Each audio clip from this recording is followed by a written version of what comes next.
telah terjadi penghinaan secara besar-besaran ini.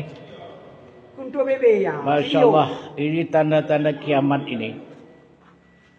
Terjadi penyiraman air got di dalam menasah Kampung Jelingki.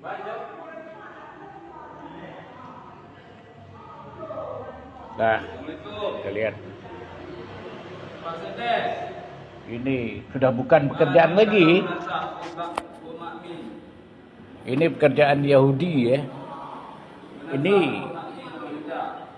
Ini pekerjaan Yahudi ini. Yahudi ini yang mengerjakan seperti ini. Nasah Jelingki ya.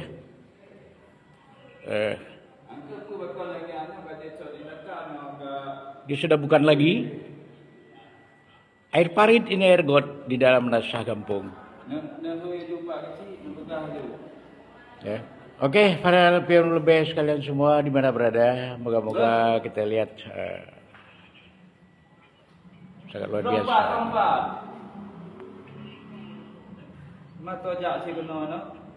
Ya.